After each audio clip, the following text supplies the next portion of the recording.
Hello, my wonderful, beautiful friends. Guys, welcome back to r/MaliciousCompliance, where in today's episode, a student teaches a horrible teacher a lesson that she'll never forget. My friends, the stories today are super satisfying, so sit back, grab yourself a drink, and enjoy. And as always, subscribe if you haven't already.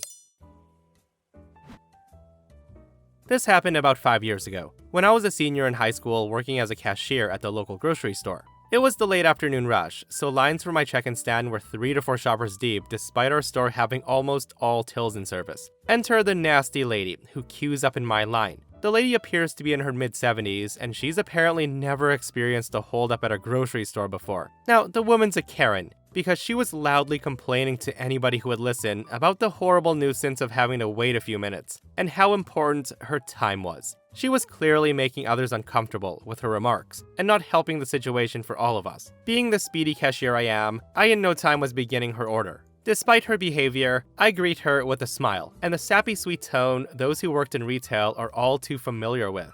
I say to the woman, "Hello ma'am, how are you today?"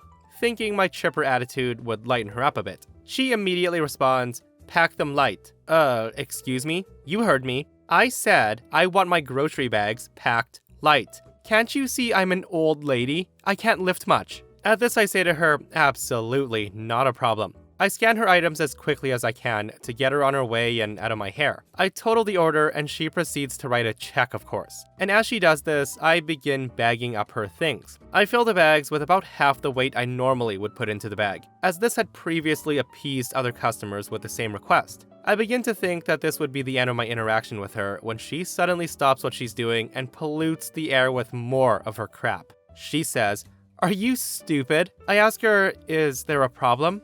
"I told you to pack them light, but apparently you can't comprehend that. Why do you work here?" At this, she begins to hastily throw items out of the bag that I've already packed, while I just pause for a moment, dumbfounded by the audacity of the lady. Suddenly, I have a light bulb moment on how I could lay down some well-deserved malicious compliance. I couldn't hold back my grin as I looked her dead in the eyes and proceeded to put a single item into each bag. I would put a can of beans into a single bag and slide it down the counter, single tomato into its own bag, even something as light as a box of Jell-O. And you guessed it, there were 30 to 40 individual bags in her cart when it was all said and done. Through the whole process, the woman's gaping jaw was priceless, truly a rare win for a measly retail worker. I was now genuinely smiling as I handed her the receipts and returned to my sappy sweet tone to wish her a good day. Defeated, the lady quickly leaves without another peep. The experience actually made my day, and was topped off with a compliment from my next customer for my patience.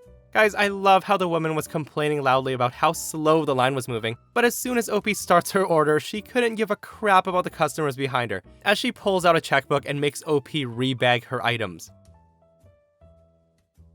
So, this guy gets his Malibu towed to the shop because it won't start. I attempt to get the info we need to diagnose the problem, but he keeps insisting that we don't need to diagnose because it's the fuel pump. I explain to him that our techs need to verify the problem before we just throw a new fuel pump into a car that may not need one. He gets frustrated while I'm asking the usual questions. He says over and over that it won't start because the fuel pump isn't working. He told us it couldn't possibly be anything else because it's the fuel pump, and to just take his word. I tell him we'll get the estimate together and get back to him. I then got out to the car and the first thing I see is the gas gauge is on empty. Maybe that's part of the issue. So I grab a gas can and dump a couple of gallons in and try again. And she fired right up and purred like a kitten.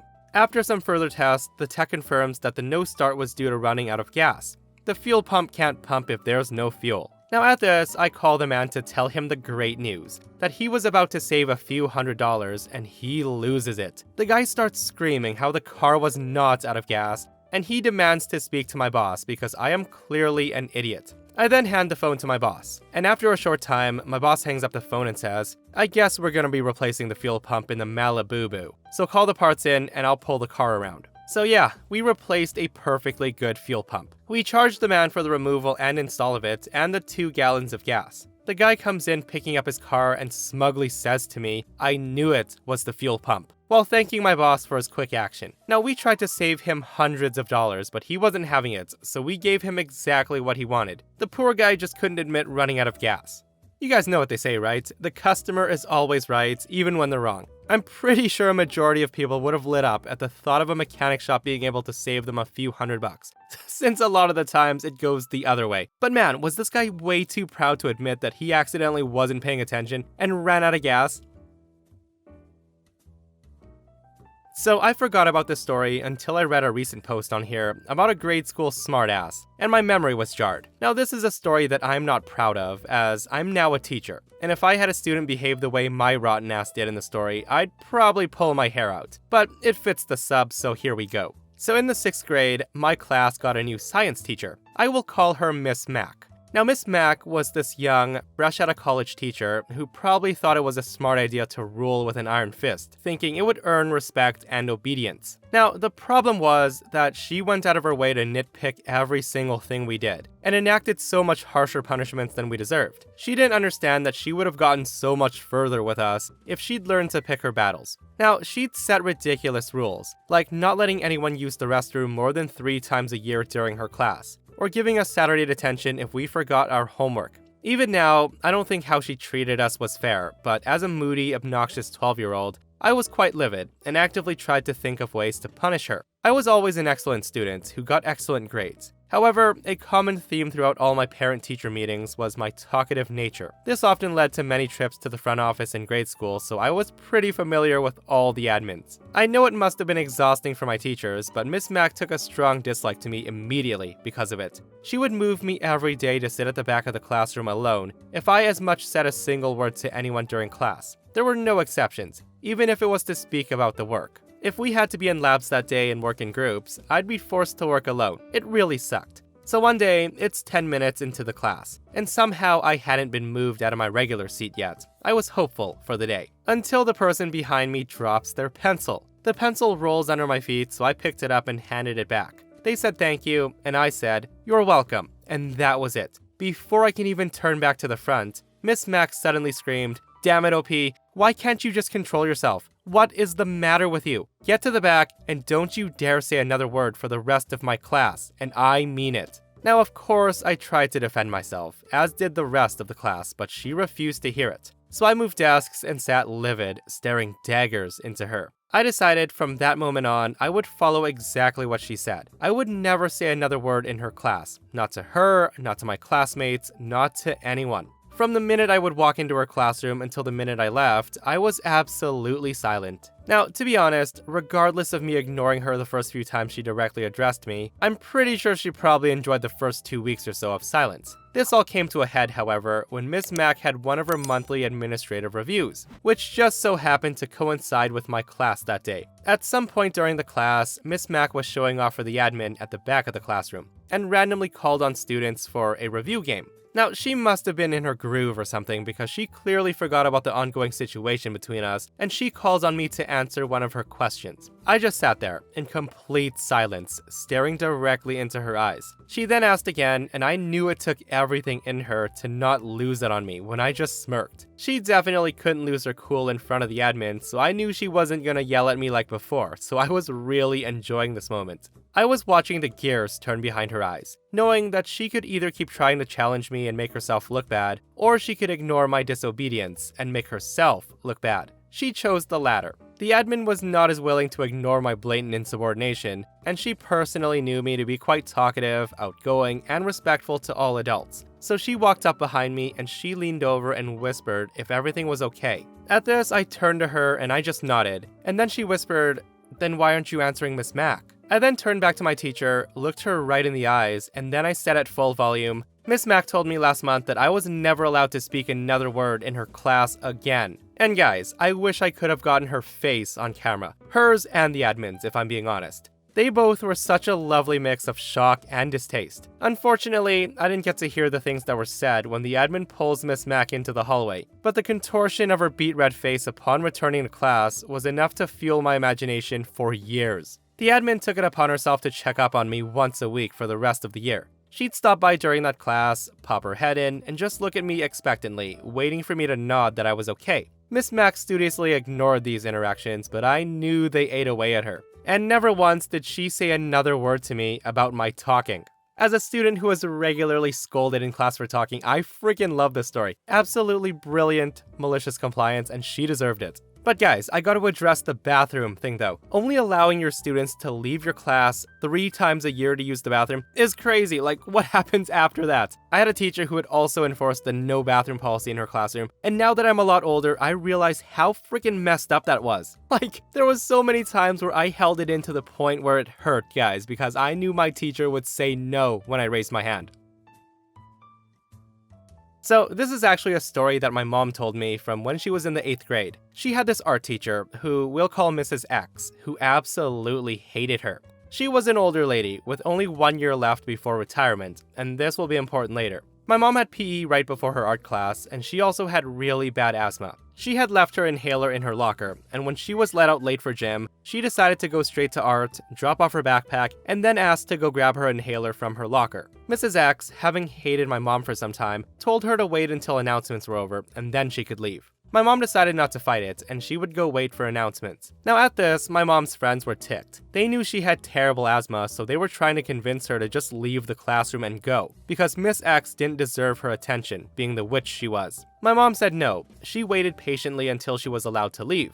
Once the announcements were over, she went over to Mrs. X, asking if she could finally leave. Mrs. X's response was, well, if you had enough oxygen to sit there and talk to your friends rather than listening to the announcements, then I don't think you need your inhaler. At this point, my mom's wheezing, and she had started to get headaches from not being able to breathe, but again, she listens to her teacher, not wanting to get further on her bad side, and she waits for class to end before she grabs her inhaler. Her friends continue telling her to just leave, since she isn't doing any work anyway, but my mom wanted to teach Mrs. X a lesson. She tells them she'll just wait, knowing full well how her body reacts to asthma attacks. At the end of class, her friends booked it with my mom's locker combination to grab her inhaler, because my mom was in no shape to run. However, when they finally brought it to her, she couldn't take in enough air for the inhaler to be of any help. Her friends then rushed her to the nurse's office, where they told her about Mrs. X and how my mom couldn't breathe. The nurse ended up having to call an ambulance. My mom was then rushed to the hospital, admitted to the ICU, and almost had to get intubated, and she was there for 10 days.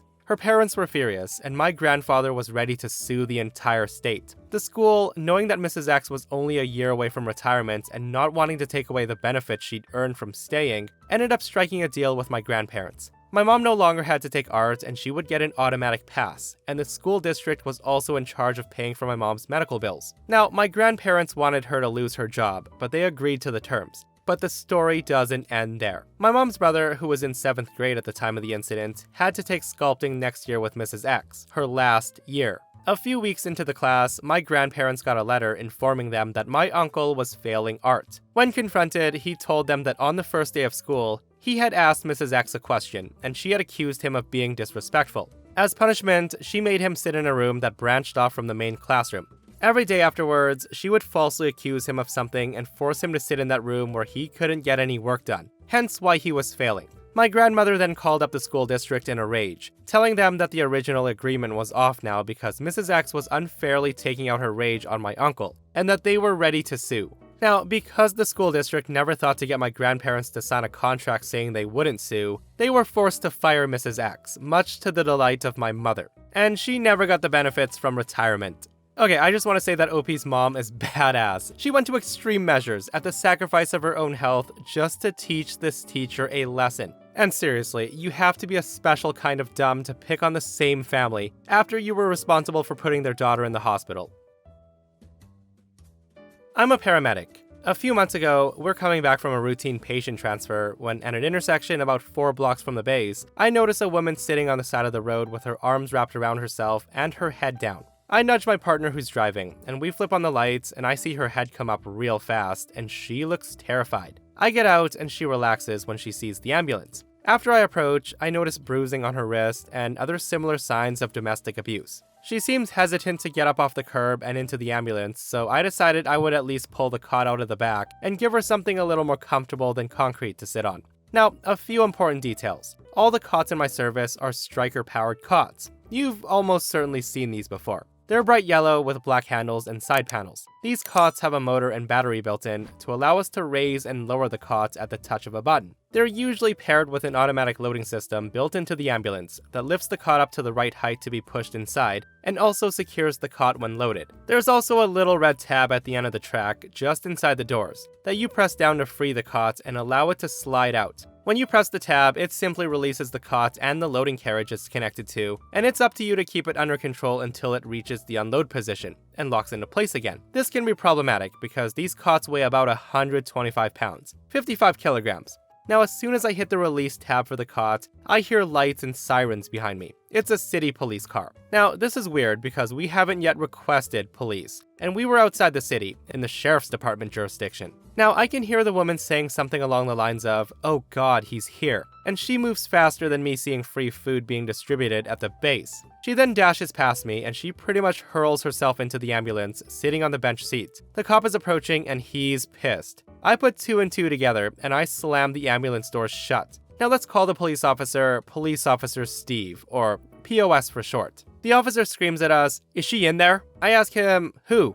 "You know damn well who I'm talking about." I asked him, "You mean my patient? I'm afraid I haven't gotten a name yet." He then demands me to open the doors, as he needs to talk to her. I then tell him, "You're not using my rig as an interview room. You can talk to her at the hospital." We then go back and forth like this for a few minutes. My partner at some point came back to see what the holdup was, but overheard my stonewalling and went back to the cab to call our chief.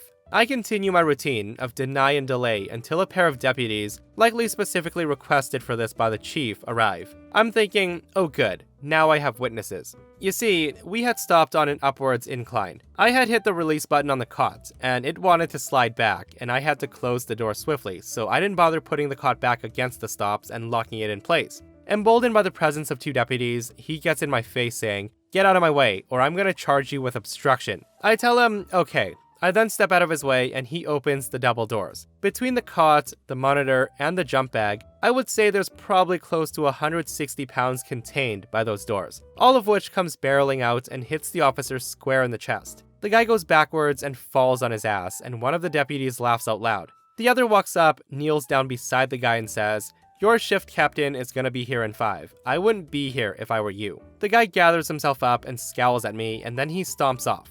There's a limited amount I can say about the aftermath, as the trial's not settled yet, but we all know how charges stick to cops. The woman is now living elsewhere, the cop is still a cop, and I've been getting pulled over at least twice a week ever since then. But the video footage of him getting body checked by that cot remains one of the best things I've ever seen.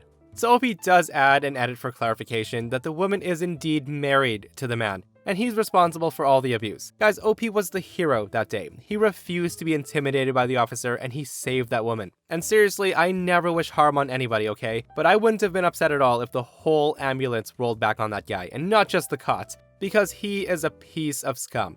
And that, my friends, brings us to another end of our /MaliciousCompliance. Guys, I hope you enjoyed the stories today. If you did, give it a thumbs up. And if you missed yesterday's episode on the channel, an entitled Karen trespasses onto OP's property to throw a birthday party. It's so crazy, so go check it out if you haven't. And myself and Stevie Boy will see you guys in the next one. We love you.